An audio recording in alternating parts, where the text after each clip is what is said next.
வீட்டுக்காரமா பனங்கிழங்கு, சக்கரவள்ளி கிழங்கு, மரவள்ளி கிழங்கு எல்லாம் கிழங்கு ஐட்டமா இருக்க.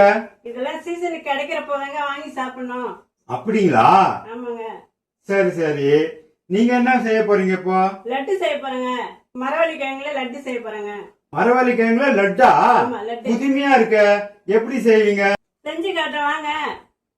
வாங்க. அடுப்பு பற்ற வச்சு இந்த இட்லி பாத்திரத்தை வச்சு இந்த இட்லி தட்டை வச்சு தண்ணி ஊற்றி இட்லி தட்டை வைக்கணும்.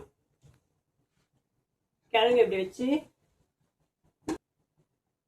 நல்லா ஃபாஸ்ட்டாக வச்சு இட்லி குண்டான இப்படி மூடிட்டிங்கன்னா 10 நிமிஷம் இட்லி குண்டான வச்சு இட்லியை வைக்கிற மாதிரியே ஆவீங்க. தண்ணியில் போட்டிங்கன்னா பூ மாதிரி வச்சு வராது. வாங்க கிழங்கு வெந்துச்சான்னு பார்க்கலாமா?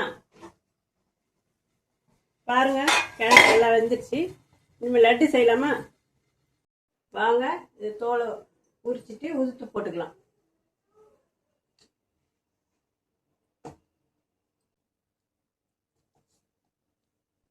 கிழங்கு நல்லா உத்தாச்சு.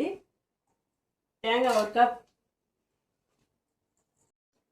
ஏலக்காய் 4 இடித்து வச்சுக்கோங்க.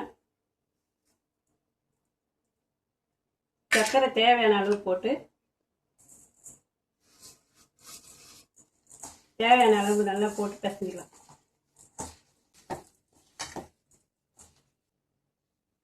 நல்லா பிசைஞ்சாச்சு. இதை லட்டு மாதிரி பிடிச்சிக்கலாம்.